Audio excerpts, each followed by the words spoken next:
بنو اسرائیل میں ایک نوجوان اپنی بدماشی اور عیاشی کی وجہ سے بہت زیادہ بدنام ہو گیا تو لوگوں نے اسے گھر سے اور شہر سے نکال دیا. شہر سے باہر نکلا، کچھ عرصے بعد کھانے پینے کے اسباب ختم ہوئے تو موت نے آ گھیرا. اب اس نے بے قرار ہو کر، ادھر سب بائیکاٹ کر چکے تھے، کوئی اس کے قریب نہیں جائے گا. تو جب موت نے پکڑا تو ادھر دیکھا کوئی ہے مددگار نہیں، ادھر دیکھا کوئی ہے کوئی نہیں، تو آگے دیکھا، پیچھے دیکھا، دائیں دیکھا، بائیں دیکھا، کوئی نہیں ہے. تو پھر اس نے یوں آسمان کو دیکھا اور کہنے لگا یا من لا تضره الذنوب ولا تنقصه المغفرہ، اے وہ ذات جس کو معاف کرنے سے کوئی کمی نہیں آتی. یا رب امتی امتی، واہ یا رسول اللہ، واہ یا رسول اللہ، قربان جائیں یا رسول اللہ، کیا کر دیا. اور تو اسی کی کر چھڑے.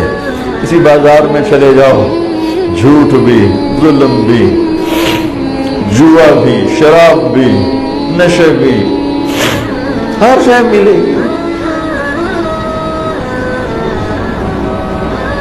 یہ نہیں کہہ رہے کہ میری امت کے نیک لوگ نیک لوگ نیک لوگ، امتی میری امت ساری زندگی شراب بیچی، میری امت میری امت میری امت.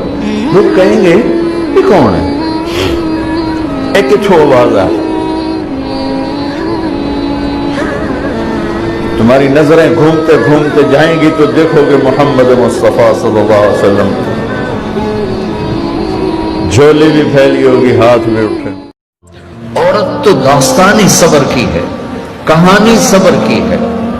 بیٹیوں صبر کرنا سیکھو، اور گالی کا جواب گالی سے نہ دو، تانے کا جواب تانے سے نہ دو، مسکرا کے جواب دو. رب ذوالجلال کی قسم حقیقت، فرشتے بھی تمہارے قدم چومیں گے. 2.5 ارب انسان ہے جو کہتے ہیں آخرت ہے ہی کوئی. دو 2.5 ارب انسان ہیں جو کہتے ہیں آخرت ہے پر ہمیں ہمارا نبی بخشوا لے گا، ہم جو مرضی کریں. عیسائی کہتے ہیں ہمیں عیسیٰ علیہ السلام بخشوا لیں گے، یہودی کہتے ہیں ہمیں موسیٰ علیہ السلام بخشوا لیں گے، باقی مذاہب والے بھی یہی کہتے ہیں ہمیں بودھا بخشوا لے گا، ہمیں رام بخشوا لے گا، ہم جو مرضی کریں. ٹھیک ہے، تو 1.25 ارب مسلمان بچتے ہیں جو کہتے ہیں آخرت ہے. ان پہ وار کیا کرتا ہے؟ اللہ بڑا غفور الرحیم ہے، معافی ہو جائے گی. لہذا سود بھی حلال، زنا بھی، شراب بھی، جھوٹ بھی، جوا بھی، کھوٹ بھی، دھوکہ بھی، فراڈ بھی، قتل بھی، چوری بھی، ڈاکے بھی، خیانت بھی، رشوت بھی، ماں باپ کی نافرمانی بھی، شادیاں کر کے زنا بھی، یہ ساری چیزوں پر وہ کیسے لے کر آئے؟ اللہ بڑا غفور الرحیم ہے، معاف کر دے گا. خاوند کا بیوی پہ حق ہے، میں ہاتھ جوڑ کے کہتا ہوں، خاوند کے ماں باپ کا بیوی پہ حق نہیں ہے. میں یہ نہیں کہہ رہا ہوں کہ بیویاں اپنے خاوند کے والدین کی خدمت نہ کریں، یہ اپنے والدین کو چھوڑ کے آ گئی ہیں تو ان کو اپنا ماں باپ بنا لیں. اور خاوند کے ماں باپ سے کہتا ہوں انہوں نے اپنی بیٹی کو کسی کے ہاتھ دے کر بیچ دیا ہے، اس آنے والی کو اپنی بیٹی بنا لیں. لیکن پتہ نہیں کیا ہے، چاہے کوئی دیندار خاندان ہے، چاہے کوئی دنیا دار خاندان ہے، سسرالی معاشرہ بہت اپسٹ. حضرت سیدنا علی المرتضیٰ رضی اللہ تعالی عنہ سے کسی نے پوچھا کہ جس رب کی عبادت کرتے ہو کبھی اس کو دیکھا بھی ہے، کبھی اس کیفیت سے بھی گزرے ہو؟ تو فرمایا لم اعبد ربا لم اراہ، جب تک دیکھتا نہیں سجدہ ہی نہیں کرتا. تو اپنے رب کی عبادت ایسے کرو کہ تم گویا اسے دیکھ رہے ہیں. اور اگر یہ کیفیت تمہاری پیدا نہیں ہوتی تو کم از کم اس کیفیت میں آؤ کہ تمہارا جیسے یہ کہہ رہے ہیں.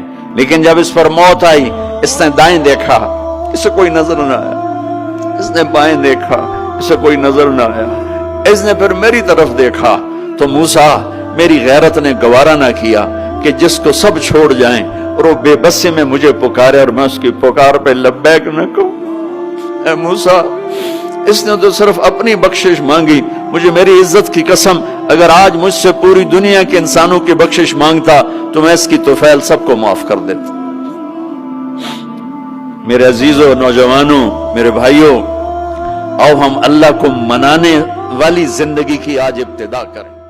نیت کر